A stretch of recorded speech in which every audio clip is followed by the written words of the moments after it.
اعوذ باللہ السمیع العلیم من الشیطان اللعین الرجیم بسم اللہ الرحمن الرحیم الحمدللہ الذی ہدانا لہذا وما کنا لنہتدی لولا ان ہدانا اللہ الصلاۃ والسلام علی سید الانبیاء والمرسلین وعلی آلہ الطیبین الطاہرین المعصومین المنتجبین المظلومین ولعن اللہ علی اعدائہم و منکر فضائلہم و مصائبہم و غاصب حقوقہم و القابہم اجمعین و صلوات پر حسین اللہم صلی علی محمد و آل محمد و اجل فرجا۔ پروردگار کا لاکھ احسان ہے کہ اس نے ہمیں نعمت عظمیٰ ولایت مطلقہ کلیہ الہیہ مولا امیر کائنات امیر ممکنات امام المتقین امیر المومنین یاسوب الدین علی ابن ابی طالب علیہ السلام اور ائمہ معصومین علیہم السلام سے متمسک رہنے کی ہمت اور توفیق عطا فرمائی۔ بے شک کہ اس کی عطا کردہ توفیق کے بغیر ممکن ہی نہیں تھا کہ ہم اس نعمت عظمیٰ کے ساتھ متمسک رہ سکتے، کیونکہ بالخصوص شیطان رجیم نے پروردگار عالم سے یہ کہا تھا کہ میں تمام تیرے عباد جو ہیں ان کو بھٹکا دوں گا سوائے تیرے مخلصین کے۔ اور یہی قرآن جو ہے سورہ سبا میں یہ واضح کر رہا ہے، واضح ارشاد فرما رہا ہے کہ شیطان نے اپنا وعدہ سچ کر دکھایا، سب نے اس کا اتباع کر لیا ماں سوائے مومنین میں سے ایک گروہ کے۔ تو یقیناً یہ پروردگار کا لاکھ احسان ہے کہ اس نعمت عظمیٰ ولایت مطلقہ کلیہ الہیہ وجہ اکمال الدین و اتمام النعمہ کے ساتھ ہمیں متمسک رہنے کی ہمت اور توفیق عطا فرما رکھی ہے۔ جو یا علی مدد کہہ رہے ہیں ان کو مولا امیر کائنات علی علیہ السلام مدد، جو سلام کہہ رہے ہیں ان کو وعلیکم السلام۔ گفتگو کا موضوع آپ جانتے ہیں کہ ولایت مولا علی علیہ السلام اور کربلا کے عنوان کے ذیل میں چل رہی ہے۔ آج اس سلسلے کی یہ تیسری نشست ہے۔ پچھلی دو نشستوں میں میں نے آپ کے سامنے عرض کیا تھا، قرآن حکیم کی آیات کے حوالوں کے ساتھ آپ کے سامنے یہ بات رکھی کہ کافرین اور مشرکین جو ہیں وہ یہ چاہتے ہیں کہ اللہ کے نور کو اپنے منہ کی پھونکوں کے ساتھ بجھا دیں۔ اور کل ہم نے اسی بات کے اوپر بحث کرتے ہوئے یہ تلاش کیا کہ یہ جو اللہ کہہ رہا ہے کہ اللہ کے نور کو منہ کی پھونکوں کے ساتھ بجھانا چاہتے ہیں، تو اللہ کے نور سے مراد یہاں پہ کیا ہے اور منہ کی پھونکوں سے مراد یہاں پہ کیا ہے؟ تو ہم اس نتیجے پہ پہنچے تھے کہ اللہ کا نور کوئی چراغ نہیں ہے، کوئی کینڈل روشن نہیں ہے جسے پھونک مار کے تو بجھا دیا جائے گا، بلکہ نور الہیہ سے مراد ہی یہ ہے کہ پروردگار عالم نے جن کو اپنی طرف سے خود حجت بنا کر مخلوق میں بھیجا ہے، کفار اور مشرکین ان حجتان خدا کے مقابلے میں اپنی منہ کی پھونکوں سے، یعنی اپنے فتاویٰ کے ذریعے، فتووں کے ذریعے اس کو بجھا کر اور اپنا چراغ روشن کرنا چاہتے ہیں۔ وہ چاہتے ہیں کہ لوگ حجت خدا ہادی برحق معصوم اور منصوص من اللہ کو چھوڑ کر ان کی پیروی کرنا شروع کریں اور اسی کو قرآن اور حدیث سمجھیں، اسی کو دین سمجھیں، اور ان کی اطاعت کو یہ سمجھیں کہ وہ اللہ کی اطاعت کر رہے ہیں۔ آپ سلامت رہیں رضوان صاحب، آپ زندہ اور سلامت رہیں۔ جو بھی سلام اور ریالی مدد کہہ رہا ہے ان سب کو وعلیکم السلام مولا امیر کائنات علی علیہ السلام مدد۔ گفتگو کے تسلسل کو قائم رکھنے کے لیے فردن فردن سب کے سلام کا جواب دینا ممکن نہیں رہے گا، اس لیے میں ابتدا میں ہی اجتماعی طور پر سلام اور یا علی مدد کہہ دیتا ہوں۔ تو کل ہم نے یہ دیکھا کہ حجت خدا کے مقابلے میں ازل سے جب بھی آیا ہے اجتہاد آیا، اور اس کی ابتدا حضرت آدم علیہ السلام کی تخلیق کے ساتھ ہوئی، جب کائنات کے پہلے مجتہد نے یہ اجتہاد کیا کہ وہ آدم سے افضل ہے۔ آج کا مفتی، آج کا مجتہد آپ کو یہ کہتا ہے کہ شیطان نے تکبر کیا، تاکہ لوگوں کو اصل بات کی سمجھ نہ آ سکے کہ شیطان نے کیا کیا تھا۔ اگر آپ تھوڑی سی توجہ کریں، اگر آپ تھوڑا سا غور فرمائیں تو اس حقیقت کو فوری طور پر جان جائیں گے کہ شیطان کو اپنے علم کا زوم تھا۔ اس نے اپنے علم کی بنیاد کے اوپر جہاں ملائکہ کی سرداری سنبھالی تھی، وہاں اس نے یہ تصور کر لیا تھا کہ جس قصبی علم کے تحت اس نے یہ سرداری سنبھالی ہے، وہ قصبی علم اس کو اس مقام پر لے گیا ہے جہاں پر وہ اللہ جل شانہ کے حکم کے مقابلے میں بھی اپنے اجتہاد کو لا سکتا۔ اگر بات صرف سجدے کی حد تک ہوتی تو اللہ جل شانہ یہ نہ پوچھتا ما منعک ان تسجد لما خلقت بیدی، جیسے ہی اس نے سجدے سے انکار کیا تھا ویسے ہی اسے نکال کے باہر کر دیتا۔ لیکن پروردگار عالم کا یہ پوچھنا جو قرآن حکیم میں آیت کی شکل میں موجود ہے کہ پروردگار عالم شیطان لعین سے یہ پوچھ رہا ہے ما منعک ان تسجد لما خلقت بیدی، تجھے اس کو سجدہ کرنے سے کس نے روکا جس کو میں نے اپنے دونوں ہاتھوں سے بنایا۔ یہ پوچھنا بتاتا ہے کہ شیطان کا قصور صرف یہ نہیں ہے کہ اس نے سجدہ نہیں کیا، اور اس موضوع کے اوپر ملا آپ کو بریف ہی نہیں کرتا، بتاتا ہی نہیں ہے کہ شیطان کا اصل قصور کیا تھا، وہ جو مردود ہوا ہے وہ ہوا کیوں ہے۔ اللہ جل شانہ کا سجدے تو وہ آج بھی کر رہا ہے، اللہ جل شانہ کا منکر تو نہیں ہے، اور محمد و آل محمد علیہ الصلوۃ والسلام کے مقابلے پہ بھی آنے کی اس نے غلطی نہیں کی، کیونکہ اسی آیت کے تسلسل میں جس میں اللہ نے یہ کہا ما منعک ان تسجد لما خلقت بیدی، اسی کے تسلسل میں اللہ نے آگے فرمایا استکبرت ام کنت من العالین، تو تکبر کرتا ہے یا اپنے آپ کو ان میں سے سمجھتا ہے جو سارے کے سارے علی ہیں، کیونکہ عالین علی کی جمع ہے۔ تو شیطان کا پلٹ کے جواب قرآن حکیم میں یہ نہیں ملتا کہ عالین کون ہے، کن عالین کی بات کر رہا۔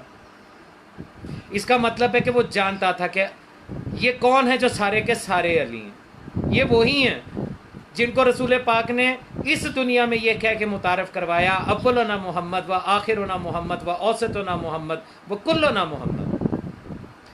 یہ جب عرش پہ ہوں تو سب کے سب علی ہوتے ہیں، یہ جب فرش پہ ہوں تو سب کے سب محمد ہوتے ہیں۔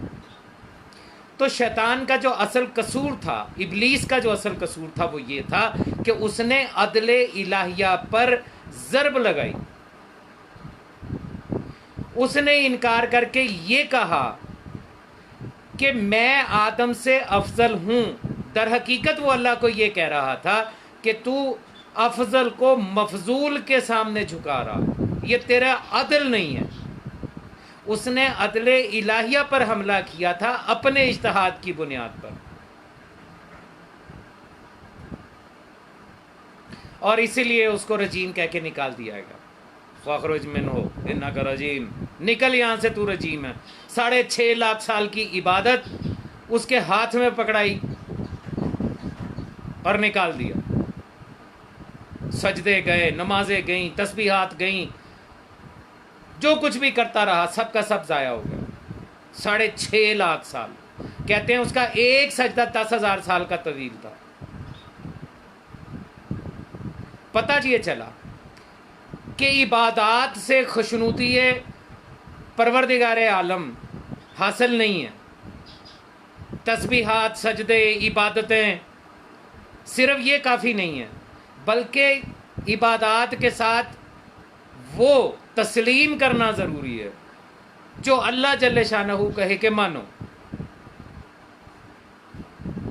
عبادت وہی ہے جو اللہ جل شانہ کے حکم کے تحت۔ مولوی آپ کو آج کل یہ بھی بتاتے ہیں وہ حضرت آدم کو جو سجدہ ہوا تھا وہ تعظیمی سجدہ ہوا تھا، غلط۔ تعظیمی سجدہ شرک ہے۔ آپ اپنی مرضی سے، اپنی رضا سے، اپنے ارادے سے کسی کو سجدہ کر ہی نہیں سکتے، کیونکہ سجدہ صرف اللہ جل شانہ کو ہے، یا اس کو ہے جس کے بارے میں اللہ کہے کہ سجدہ کرو۔ جب تک خانہ کعبہ قبلہ نہیں بنا تھا تب تک اس کی طرف رخ کر کے نماز پڑھنا حرام تھا۔ اللہ کی عبادت نہیں کہلاتا تھا. لیکن جب وہی خانہ کعبہ، روح کعبہ یعنی مولا میر کائنات علیہ الصلوۃ والسلام کی تشریف آوری کے بعد قبلہ بنا دیا گیا، تو اب خانہ کعبہ سے منہ پھیر کے نماز پڑھ کے تو دکھاؤ اگر تم جانتے ہو کہ خانہ کعبہ کس سمت میں. پتہ چلا صرف نماز پڑھنا کافی نہیں ہے، نماز پڑھنے کے لیے قبلہ رو ہونا بھی واجب ہے. اگر آپ قبلہ رو نہیں ہیں تو بے شک آپ پوری نماز پڑھیں، آیتیں پڑھیں، سورتیں پڑھیں، رکوع کریں، سجود کریں، قعود کریں، وہ اللہ کی عبادت نہیں کہلائے گا. اور اسی چیز کا نام ہے ولایت. اللہ کو آپ نے ولی مانا ہے. ولی وہ اسی صورت میں ہے کہ آپ جو کچھ بھی کریں اس کے کہنے کے مطابق اور اس کے حکم کے اندر رہتے ہوئے کریں.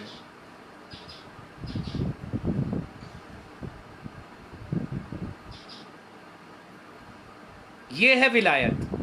اسی ولایت کے بارے میں اللہ جل شانہ نے آیا ولایت کو قرآن حکیم میں نازل فرما کر واو عطف کے ساتھ، جو لوگ گرامر کے بڑے شوقین عربی کے، واو عطف کے ساتھ فرما دیا تمہارا ولی ہے اللہ اور اس کا رسول اور وہ جو حالت رکوع میں زکوٰۃ دیتے ہیں. یہ واو عطف بتاتا ہے کہ جو بات پیچھے کہی جا رہی ہے، جس انداز میں اور جتنی کہی جا رہی ہے اتنی ہی آگے ہے. جیسی ولایت اللہ کی ویسی ہی ولایت رسول اللہ کی، اور ویسی ہی ولایت ان حالت رکوع میں زکوٰۃ دینے والوں کی. اور یہ بات میں واضح کر چکا ہوں اپنے پچھلے بیانات میں کہ یہاں پر جمع کا صیغہ ہے اور رکوع سے مراد کیا ہے. حتیٰ کہ انگوٹھی تو صرف مولا میر کائنات علیہ الصلوۃ والسلام نے دی حالت نماز میں، لیکن اللہ نے جمع کا صیغہ استعمال فرمایا. والذین آمنوا الذین یقیمون الصلاۃ ویؤتون الزکاۃ وہم راکعون. میں نے عرض کیا تھا، میں نے بتایا تھا کہ قرآن حکیم کہہ رہا ہے وَارْكَعُوا مَعَ الرَّاكِعِينَ، رکوع کرو رکوع کرنے والوں کے ساتھ. اور اس حکم سے پہلے فرما رہا ہے اقیموا الصلاۃ وآتوا الزکاۃ، صلاۃ کو قائم کرو، زکوٰۃ ادا کرو، اور پھر رکوع کرو رکوع کرنے والوں کے ساتھ. تو سوچنے کی تو بات ہے نا، سوچنا تو چاہیے کہ یہ کون سا رکوع ہے جو صلاۃ کے علاوہ ہے. تو جب معصوم سے اس کی تفسیر پوچھے گی، آل محمد کی کوئی تفسیر اٹھا کے دیکھ لیجئے، یہ جو آیت ہے وَارْكَعُوا مَعَ الرَّاكِعِينَ، اس کی تفسیر میں معصوم فرماتے ہیں کہ یہاں پر رکوع کرنے والوں سے مراد ہم آل محمد علیہ الصلوۃ والسلام ہیں، جن کو تم پر حجت بنایا گیا ہے اور تمہیں یہ حکم دیا گیا ہے کہ تم جو بھی کرو وہ ہمارے امر کے تحت کرو، ہمارے کہنے کے مطابق کرو. یہ ہے وَارْكَعُوا مَعَ الرَّاكِعِينَ. اور اسی لیے جمع کا صیغہ استعمال کیا ہے وَآتُوا الزَّکَاۃَ وَهُمْ رَاکِعُونَ. معصوم فرماتے ہیں ہم ہیں وہ رکوع، ہم ہیں راکعین جو اللہ سے لیتے ہیں اور تمہیں دیتے ہیں. کیونکہ نماز کی حالت میں قیام سے مراد اللہ جل شانہ ہوا، اس کی بڑائی کا اعتراف ہے، اور سجدہ سے مراد مخلوق خدا ہے جو کہ تم ہو، اور رکوع سے مراد ہم محمد و آل محمد ہیں جو اللہ سے لیتے ہیں اور تمہیں دیتے ہیں. اسی لیے رکوع کے بعد آپ ڈائریکٹ سجدے میں نہیں جا سکتے، آپ کے لیے حکم ہے کہ رکوع سے پورے قیام کی حالت میں واپس آئیں اور پھر وہاں سے سجدے میں جائیں.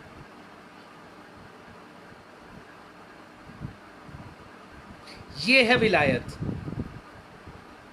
ولایت فرزندہ ہزاروی کی بتائی ہوئی اور اس کی قیاس اور تفسیر بالرائے کی بنائی ہوئی نظام ولایت فقہی نہیں ہے.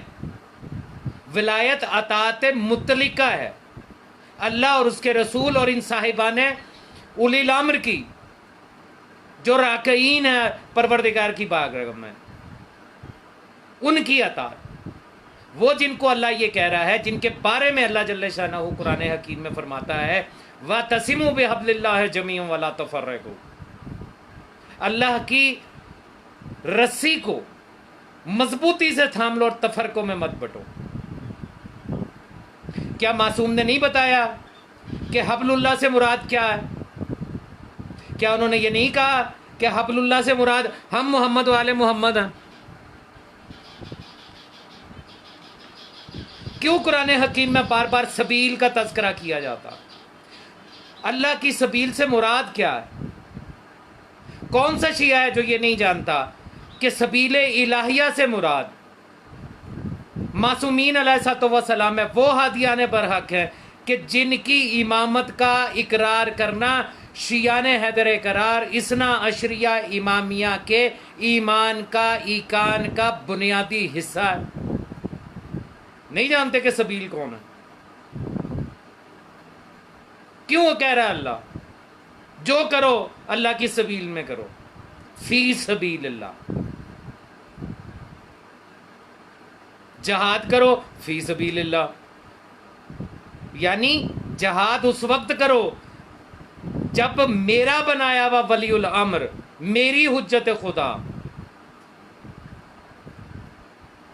میرے علم کا مالک، میری مشیت اور ارادہ تم سے کہے کہ جہاد کرو تب جہاد کرو۔ جہاد فی سبیل اللہ کا مطلب ہی یہی ہے۔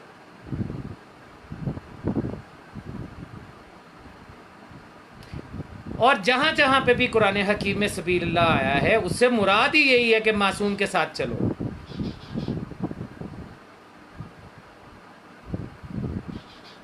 ولایت کا مطلب نظام ولایت نہیں ہے، وہ نظام ولایت جو ملا نے نکالا۔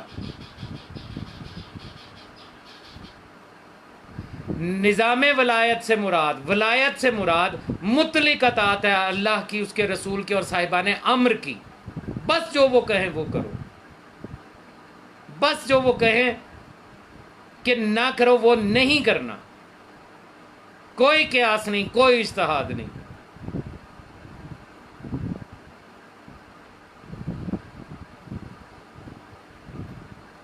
اب یہاں ایک سوال کرتا ہوں آپ سے، جتنے بھی اللہ کی طرف سے حجت بن کے آئے، جتنے انبیاء آئے، جتنے رسول آئے، ان کے بعد ان کی امت نے دین کو بدل ڈالا، ایسا ہے نا؟ قرآن حکیم میں بھی یہ چیز کا تذکرہ ملتا ہے، یہاں تک کہ کتب الہیہ میں تحریفات کر دی گئی، دین میں تحریف کر دی گئی۔ تو سوال میرا یہ ہے کہ یہ جو تحریفات کی گئیں، دین کو تبدیل کیا گیا، کتب الہیہ کو تبدیل کیا گیا، یہ کس نے کیا؟ کیا عام انسانوں نے کیا؟ کیا عام امت نے کیا؟ کیا آپ جیسے اور مجھ جیسوں نے کیا؟ یا انہوں نے کیا جو دعوی علمیت اور نیابت رکھتے تھے، جنہوں نے ہادیہ پر حق کا نائب ہونے کا دعویٰ کیا اور اس کے علم کا وارث ہونے کا دعویٰ کیا؟ وہ کرتے تھے کہ جنہوں نے یہ کہا، بلکہ قرآن نے جن کے بارے میں یہ کہا، کل بھی میں نے اس سورہ آیت کا تذکرہ کیا تھا، سورہ بقرہ کی آیت ہے، آیت نمبر 79، سورہ بقرہ قرآن حکیم کا دوسرا سورہ، آیت نمبر 79 تعارف کروا رہا ہے اللہ جل شانہ کچھ لوگوں کو، اور کیا کہہ کے کروا رہا ہے؟ ارشاد ہوتا ہے بسم اللہ الرحمن الرحیم، فویل للذین یکتبون الکتاب بایدیہم، لعنت ہے ان لوگوں کے اوپر، لعنت، فوائل، ویل ہے، لعنت ہے، جہنم ہے۔ یہی ویل کا لفظ قرآن حکیم میں نمازیوں کے لیے بھی آیا نا، ویل للمصلین، نمازیوں کے لیے لعنت ہے، کچھ نمازی ہیں جن پر لعنت ہے۔ یہاں پہ بھی لفظ آیا ویل، فویل للذین یکتبون الکتابہ بِایدیہم، لعنت ہے ان لوگوں پر جو لکھتے ہیں اپنے ہاتھ سے، کتابت کرتے ہیں اپنے ہاتھ سے، کتاب بناتے ہیں اپنے ہاتھ سے، ثم یقولون ھذا من عند اللہ، اور پھر یہ کہتے ہیں کہ یہ جو ہم کتاب لکھ کے لائے ہیں یہ اللہ کی طرف سے ہے۔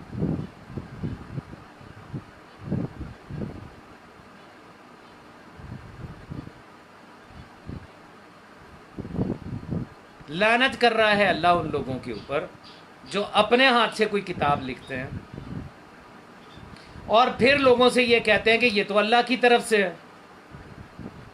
اور یہ کرتے کیوں ہیں؟ لیشترو، تاکہ اس کو بیچ سکے، لیشترو بھی ثمنن قلیلا، تھوڑی سی رقم کے لیے۔ لعنت ہے ان لوگوں پر جو اپنے ہاتھ سے کتاب لکھتے ہیں اور پھر یہ کہتے ہیں کہ یہ اللہ کی طرف سے ہے، اور تاکہ اس کو بیچ سکے تھوڑے سے پیسے کے لیے، ثمنن قلیلا۔ اور پھر یہی آیت آگے چل کے پھر لعنت بھیج رہی ہے، فوائل لہم، لعنت ہے ان کے اوپر جو ایسا کر رہے ہیں، مما کتبت ایدیہم، اس کتاب پر جو انہوں نے اپنے ہاتھ سے لکھی، وویل لہم مما یکسبون، اور اس کمائی کے اوپر بھی لعنت جو انہوں نے اس کو کتاب کے ذریعے کمائی۔ اب یہاں پہ سوچئے، قرآن تفکر اور تدبر کی دعوت دیتا ہے نا، سوچئے، قرآن کہہ رہا ہے لعنت ہے ان لوگوں کے اوپر جو اپنے ہاتھ سے کتاب لکھتے ہیں۔ اچھا کون سی کتاب لکھتے ہیں؟ میتھس کی، انگلش کی، physics, chemistry, biology, computer sciences, کون سی کتاب لکھتے ہیں؟ کس کتابت کے اوپر لعنت کر رہا ہے اللہ، اور اس کی کمائی پر بھی لعنت کر رہا۔ یہ وہ کتاب ہے جو ہر ہاتھی برحق کے دنیا سے پردہ کرنے کے بعد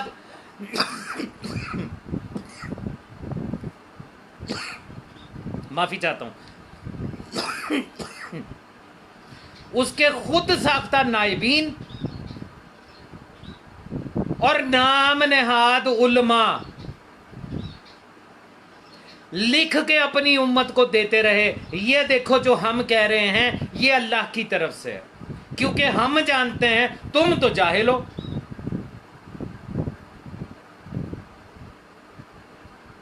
آسان لفظوں میں اگر میں یہ کہوں کہ یہ وہ کتاب ہے جو ہر حجت خدا کے جانے کے بعد توضیح المسائل کی شکل میں ہر امت کے ہاتھ میں پکڑا دی گئی، یہ اللہ کی طرف سے۔ آج بھی توضیح المسائل اٹھا کے دیکھ لیجئے، اس کے پہلے صفحے پہ لکھا ہوا ہوتا اگر آپ اس کتاب مستطاب کے مطابق عمل کریں گے تو انشاءاللہ عند اللہ ماجور ہوں گے۔ آج بھی آپ تمام مقلدین کو یہی کہتے سنیں گے کہ ہم مجتہد کی تقلید اس لیے کرتے ہیں کہ ہمارے اعمال کا جواب وہ دے گا۔ آج بھی وہ یہی کہتے آپ کو نظر آئیں گے کہ اگر مجتہد کا اجتہاد غلط ہوگا تو اس کو گناہ نہیں ہوگا، اور ہم اگر اس پہ عمل کریں گے تو ہم سے حساب نہیں ہوگا، کیونکہ ہم نے اس کے فتوے پہ عمل کیا۔ قرآن تھک گیا، چیخ رہا ہے قرآن، جگہ جگہ آیات ہیں، کوئی کسی کا وزن نہیں اٹھائے گا روز محشر۔ ماں باپ اپنی اولاد کا وزن نہیں اٹھائیں گے، کوئی کسی کو اپنی ایک نیکی دینے کو تیار نہیں ہوگا، نفسا نفسی اور افراتفری کا عالم ہوگا۔ سوچو، جب تمہارے ماں باپ بہن بھائی بیوی بچے تمہیں پہچاننے سے انکار کر دیں گے، ایک نیکی دینے کو تیار نہیں ہوں گے، تو وہاں پہ تمہارے اعمال کا جواب تمہارا یہ مرجع دے گا، جو کہ قرآن کی آیت کی ہی رد کر رہا ہے۔ قرآن کہہ رہا ہے کوئی کسی کا وزن نہیں اٹھائے گا، اور یہ کہہ رہا ہے میں تمہاری جگہ تمہارے اعمال کا جواب دوں گا اگر تم میرے فتوے پہ عمل کرو۔ تو یہ جو آیت ہے سورہ بقرہ کی 79، کیا یہ کتابیں وہی نہیں ہیں جن پر اللہ نے لعنت کر رکھی ہے؟ اور اس کی کمائی پہ بھی لعنت ہے۔ اچھا، اب اس کتاب سے کمائی کیسے ہوتی ہے؟ ایک تو توضیح المسائل خریدنے کے پیسے ہیں ماشاءاللہ سے، اور پھر اس پہ عمل کرنے کے بعد جس کی تقلید کر رہے ہیں اسی مرجع تقلید کو خمس بھی بھیج رہے ہیں، زکوٰۃ بھی بھیج رہے ہیں، صدقات بھی بھیج رہے ہیں، اور کمائی کیسے ہوتی ہے؟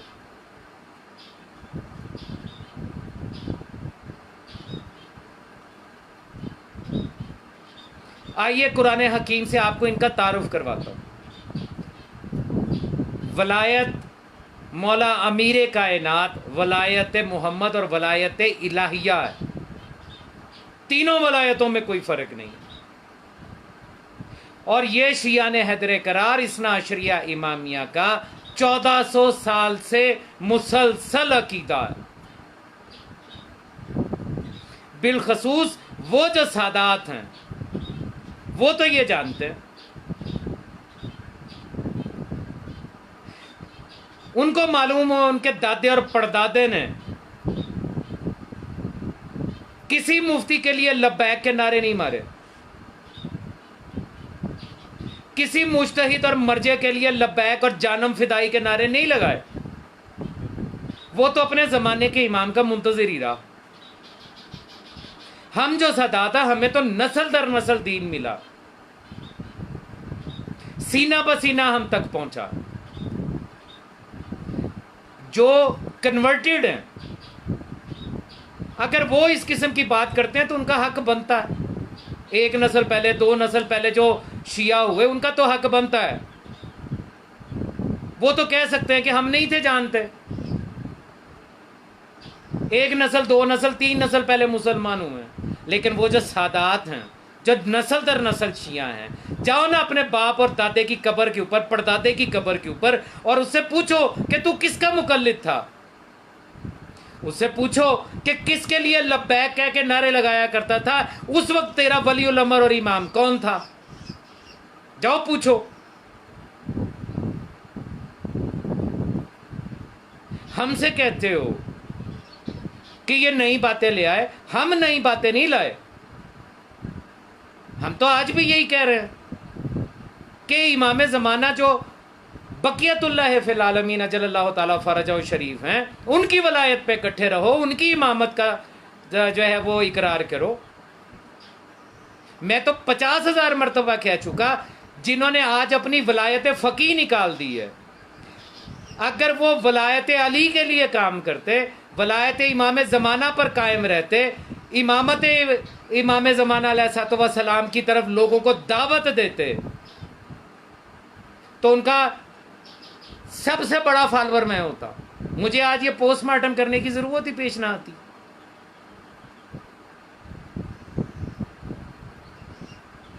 یہ جو اپنے ہاتھ سے کتاب لکھتے ہیں اور کہتے ہیں کہ اللہ کی طرف سے ہے، جس پر اللہ نے لعنت کی، کتاب لکھنے پر بھی اور اس کی کمائی کے اوپر بھی، ان کا تعارف قرآن حکیم کی آیات سے کروا رہا ہوں۔ 2 آیات تلاوت کروں گا، بڑی توجہ کے ساتھ سنیے گا۔ اب تک جو میں نے باتیں کی ہیں تاریخ کے حوالے سے کہ کس نے تبدیل کیا دین کو، شریعت کو اور سابقہ کتب الہیہ کو، وہ کوئی عام آپ جیسا مجھ جیسا نہیں تھا، یہی مرجع مجتہد تھے، انہی جیسے تھے، انہی کا تعارف خود قرآن حکیم سے سنیے۔ سورہ کا نام ہے سورہ توبہ، سورہ توبہ، آیت نمبر 31 اور 34، آیت نمبر 31 اور آیت نمبر 34۔ آیت نمبر 31 سنیے گا، ارشاد ہو رہا، اتخذوا احبارہم ورہبانہم اربابا من دون اللہ والمسیح ابن مریم.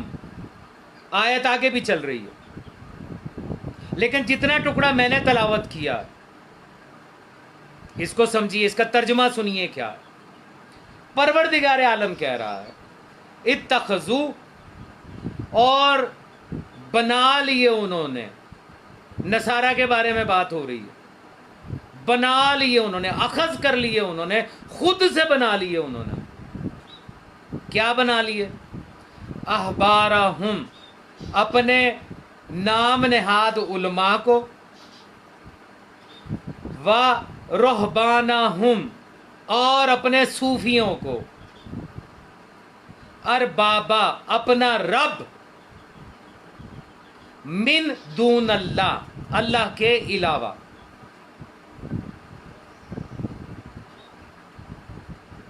اللہ کہہ رہا، قرآن حکیم میں کہہ رہا کہ نصرانیوں نے اپنے ملاؤں کو اور اپنے صوفیوں کو اپنا رب بنا لیا اللہ کے علاوہ. چلیے نصرانیوں کی تاریخ اٹھائیے،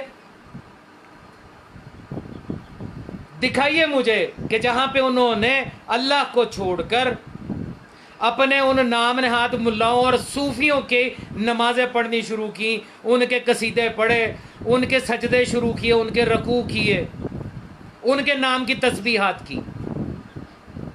دکھائیے.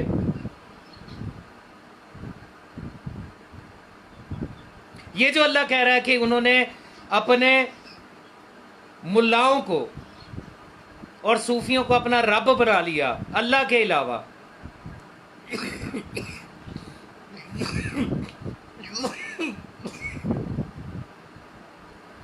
اس سے مراد کیا ہے؟ معافی چاہتا ہوں، میں تفسیر نہیں کرتا، میں آپ کو معصوم امام، سچوں کے سچے امام، سرکار صادق علیہ محمد علیہ الصلوۃ والسلام کی اسی آیت کے بارے میں تفسیر وہ سناتا ہوں.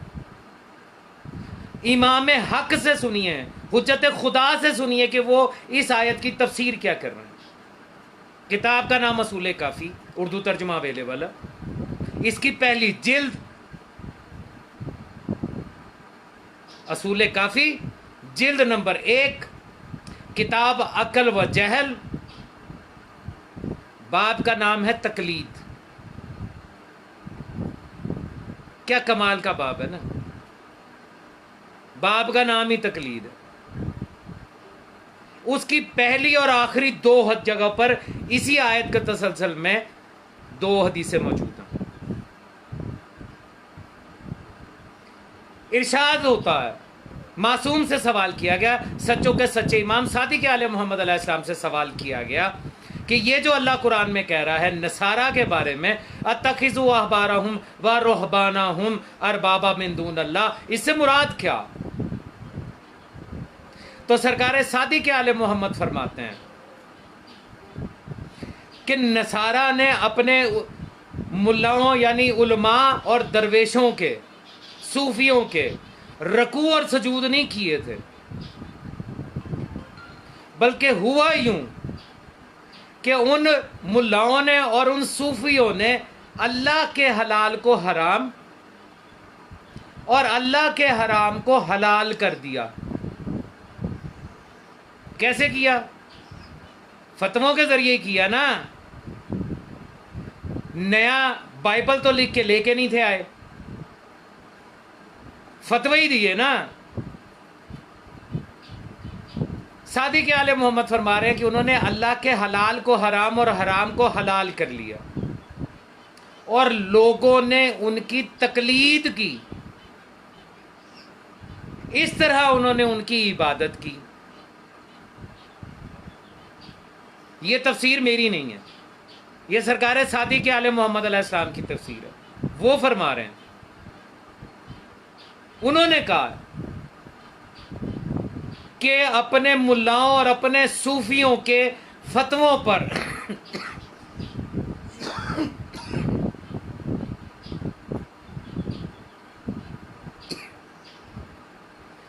اپنے ملاؤں اور اپنے صوفیوں کے فتووں پر عمل کرنے والے مقلدین نے دراصل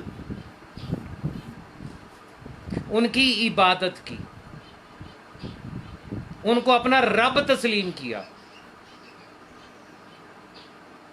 اٹھائیے اصول کافی، پورا ریفرنس دیا میں نے آپ کو، دیکھیے چیک کریں، میری بات پہ یقین مت کریں۔ کیا سرکار عالم صادق عالم محمد نے یہی نہیں فرمایا؟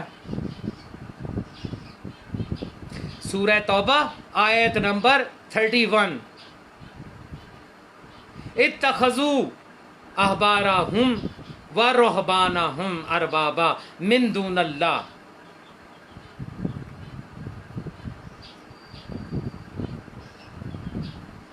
انہی کا تعارف اسی سورہ توبہ کے، اسی سورہ توبہ کی آیت نمبر 34، پہلے 31 پڑھی تھی آیت، اسی سورہ توبہ کی آیت نمبر 34 کروا رہی ہے۔ آیت 31 جو ہے وہ یہ تفسیر معصوم سے آپ کو پتہ چل گیا کہ جو مقلدین تھے، فتووں پہ عمل کرنے والے، انہوں نے دراصل عبادت کی، انہوں نے اپنا رب تسلیم کیا اپنے ملاؤں کو اور اپنے صوفیوں کو۔ انہی کے تذکرے میں اسی سورہ کی آیت نمبر 34، 34 نمبر آیت، سنیے ان کے بارے میں قرآن کیا کہہ رہا۔ کھولیے قرآن اپنے گھروں میں، آپ کے پاس پڑے ہوئے ہیں نا، کھولیے قرآن، نکالیے سورہ توبہ آیت نمبر 34 نکالیے۔ پروردگار عالم کیا کہہ رہا ہے؟ اب مخاطب ہوتا ہے ایمان والوں سے۔ وہاں تعارف کروایا نصارہ کا کہ انہوں نے اپنے ملاؤں کو اور اپنے صوفیوں کو اپنا رب بنایا۔ معصوم نے کہا انہوں نے تقلید کی۔ کس بات پہ تقلید کی؟ کہ اللہ کے حلال کو حرام اور حرام کو حلال کیا فتووں کے ذریعے صوفیوں نے اور ملاؤں نے۔ اب آیت نمبر 34 میں اللہ تعارف کروا رہا ہے، ہمیں سمجھا رہا ہے، آپ کو سمجھا رہا ہے۔ 34 نمبر آیت سورہ توبہ مخاطب کرتا ہے، یا ایھا الذین آمنوا، اے وہ لوگوں جو ایمان لا چکے ہو۔ ہمیں مخاطب کیا، آپ کو مخاطب کیا، ہر ایمان والے کو اللہ نے مخاطب کیا، اور مخاطب کر کے آگے کہا کیا؟ یا ایھا الذین آمنوا ان کثیر من الاحبار والرہبان، ان کثیر من الاحبار والرہبان لیاکلون اموال الناس بالباطل۔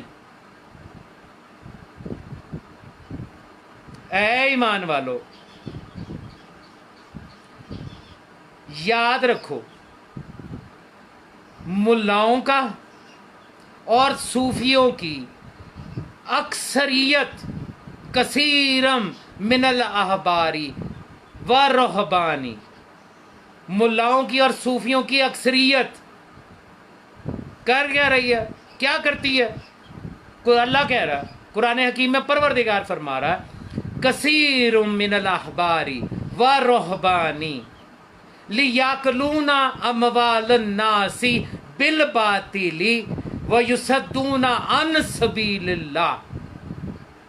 ان ملاؤں مفتیوں کی، ان مراجع کی، ان درویشوں کی، ان صوفیوں کی مال باطل طریقے کے ساتھ کھاتے ہیں، اور کیا کرتے ہیں؟ وَيُصَدُّونَ عَنْ سَبِيلِ اللَّهِ، اللہ کی سبیل سے روکتے ہیں، اس کے آگے دیوار کھڑی کرتے ہیں۔ دو کام کرتے ہیں وہ 31 نمبر آیت میں جن کا ان کے بارے میں 34 نمبر آیت میں پروردگار عالم فرما رہا ہے۔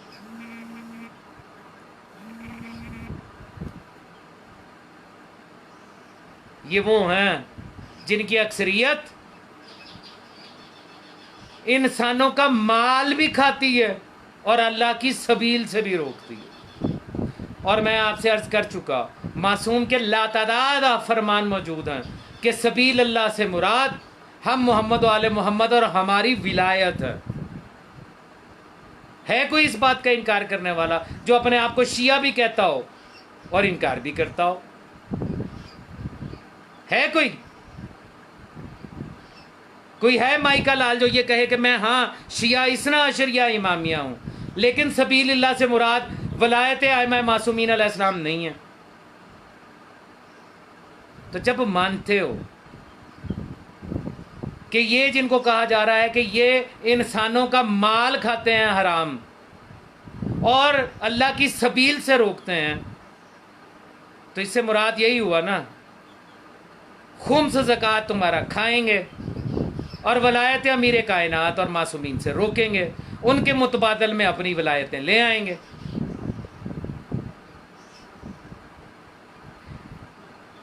اپنی ولایت کو عبادات کی قبولیت کے لیے لازم قرار دے دیں گے، یہ کہ اگر آپ نے تقلید نہیں کی تو آپ کی نماز روزہ بھی قبول نہیں، اور ولایت مولا امیر کائنات اور ائمہ معصومین کو ابطال نماز قرار دے دیں گے کہ اگر نماز میں اس کا تذکرہ کیا تو تمہاری نماز باطل ہو جائے گی۔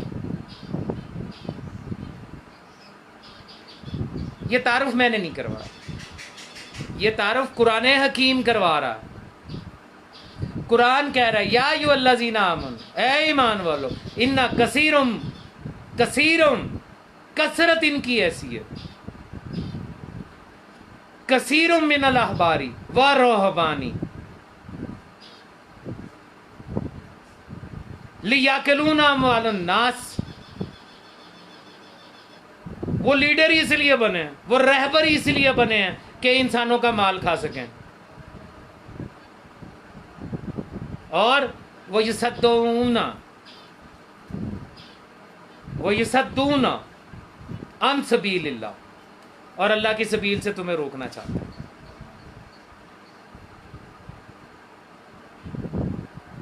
قرآن پڑھنے اور سمجھنے کے لیے، قرآن صرف روزوں میں ثواب حاصل کرنے کے لیے نہیں ہے، قرآن صرف حفظ کرنے کے لیے نہیں ہے، قرآن کو اس کے وارث قرآن سے سمجھنے کا نام ہے۔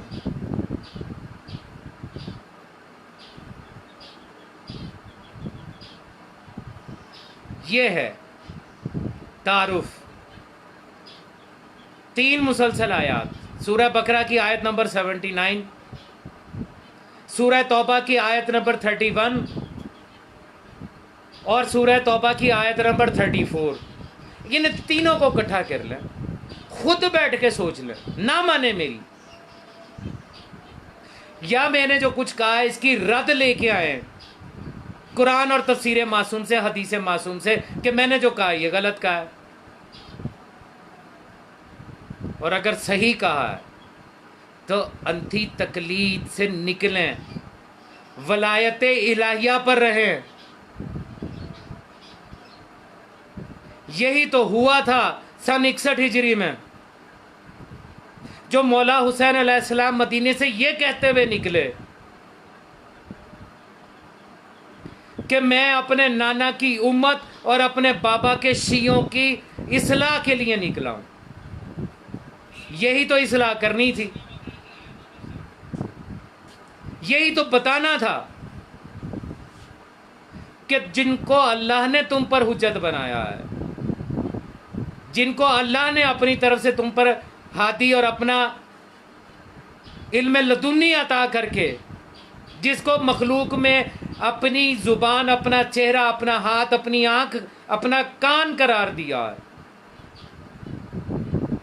ان کی ولایت میں رہو، وہ کرو جو یہ کہتے ہیں،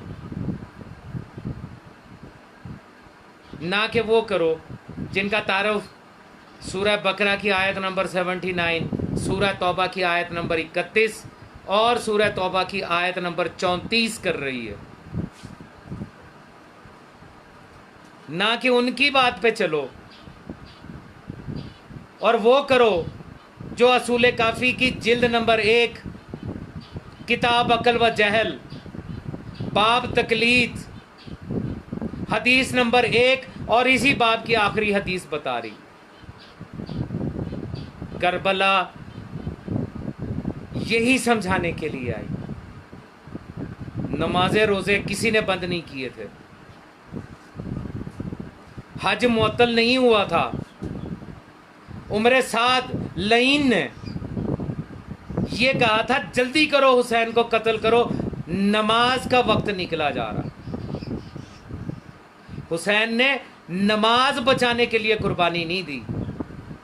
اس ولایت الہیہ کو، اس ولایت مطلقہ کلیہ کو جو مولا امیر کائنات علیہ الصلوۃ والسلام کی ولایت ہے، اس کو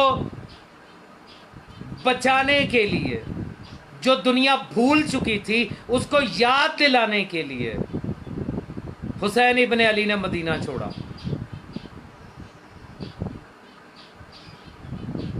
جھوٹ بولتا ہے ملا جو یہ کہتا ہے کہ حسین نے نماز بچانے کے لیے اپنی قربانی دی اور اپنے بچوں کی قربانی دی اور اپنے اصحاب کی قربانی دی. 6.5 لاکھ سال عبادت جو ابلیس لعین نے کی، اسی طرح کی تمہاری ساری زندگی کی عبادتیں تمہارے منہ پر مار دی جائیں گی اگر تم نے ولایت مولا امیر کائنات کے اور ائمہ معصومین کے علاوہ کسی ولایت کے تحت رہتے ہوئے عمل سر انجام دیے. ابلیس کی مثال تمہارے سامنے ہے. 2 سال نہیں، 6.5 لاکھ سال. زمین کا پڑا ہوا بھی نہیں، عرش کا پڑا ہوا. کسی مدرسے سے پڑھ کے نہیں تھا نکلا، ڈائریکٹ اللہ سے پوچھتا تھا کہ پروردگار اب تیری کون سی عبادت کروں. رجیم ہو گیا، مردود ہو گیا، لعین ہو گیا صرف ایک بات پر، جس کو اللہ نے حجت بنایا تھا اس کے مقابلے میں اس کے دل میں خواہش جاگی کہ میں حجت بن جاؤں تیری. اس کی جگہ ہر نسل اپنے باپ کے عمل کو آگے بڑھاتی ہے، اور یہاں نسل سے مراد عقیدے کی نسل ہے. عقیدے کی نسل. ابلیس کے پیروکار اور اس کی ذریت وہی کرے گی جو ابلیس چاہتا تھا. اور اب آپ یہ سوچئے کہ ابلیس چاہتا کیا تھا، ابلیس نے کیا کیا، تو آپ کا یہ دل گواہی دے گا کہ ابلیس نے اجتہاد کیا تھا اور حجت خدا کے مقابلے میں خود حجت بننے کی خواہش کی تھی. اس کی ولایت کا انکار کر کے اپنی ولایت لانے کی کوشش کی تھی اس کے مقابلے میں کہ مجھے خلیفہ بنا دے زمین پہ. تو اس کی ذریت آج بھی یہی خواہش رکھے گی، یہی عمل کرے گی. آج کے لیے اتنا ہی. ہمارا کام آپ تک پہنچانا ہے. قرآن نے کہا ہے حبیب ان سب سے یہ کہیے وما علینا الا البلاغ المبین. ہم نے دلائل کے ساتھ آپ کے سامنے بات رکھنی ہے. ماننا نہ ماننا، سوچنا نہ سوچنا، یہ آپ کی مرضی، کیونکہ اپنی قبر میں حساب آپ نے دینا. مولا سلامت رکھے تمام مولائیوں کو، ماتمیوں کو، زنجیر زنوں کو، عزاداروں کو، منتظرین امام زمانہ اجل اللہ تعالیٰ فرجہ شریف کو، جنہوں نے کسی غیر معصوم کا اپنا ولی الامر اور امام تسلیم نہیں کیا، جو آج بھی اپنی ہر نماز میں، نماز کے قنوت میں اللہ جل کی صدائیں بلند کرتا ہے، جو نماز پڑھنے کے بعد بھی اللہ جل یا امام الزمان کہہ کر پروردگار کے حضور فریاد پیش کرتے ہیں کہ میرے زمانے کے امام کو بھیج دے، جو اس بات کے قائل نہیں ہے کہ آج کے دور کا حسین، آج کے دور کا کل ایمان نہ. شیعان حیدر قرار اثنا عشریہ امامیہ وہ ہیں جنہوں نے 1400 سال پہلے اقرار کیا تھا کہ کائنات میں کل ایمان ایک ہی ہے اور وہ علی ابن ابی طالب علیہ الصلوۃ والسلام ہے. یہ دعویٰ کل ایمان والا تو انہی کے بیٹے امام حسن اور امام حسین سے لے کے امام حسن عسکری تک نے نہیں کیا کہ ہم کل ایمان. اور فرزندہ زاروی کہتا آج کا کل ایمان خام نہیں ہے. لعنت ہو جھوٹوں پر. اظہار برات کرتا ہوں، لعنت بھیجتا ہوں ایسے عقیدے پہ جس میں آج کا کل ایمان کوئی بھی لولا لنگڑا اٹھ کے بن جائے، نہیں مانتا، مرتے دم تک نہیں مانوں گا۔ آپ سوچئے آپ نے ماننا ہے یا نہیں ماننا۔ کل میں نے جواد نقوی کی تمام فرزانہ زاروی کی ویڈیوز آپ کے ساتھ شیئر کر دی ہیں، اس نے اپنا عقیدہ اس میں بیان کر دیا۔ اگر آپ کا بھی وہی عقیدہ ہے تو بسم اللہ اس کی کے ساتھ رہیے، اور اگر آپ شیعہ نے حیدر قرار اثنا عشریہ امامیہ ہونے کے بعد سمجھتے ہیں کہ جو وہ بیان کر رہا ہے بکواس ہے، تو پھر اس سے اظہار برات کیجیے۔ یا علی مدد، برد دشمن محمد و آل محمد و ولایت محمد و آل محمد و فضائل محمد و آل محمد، لعنت بے شمار۔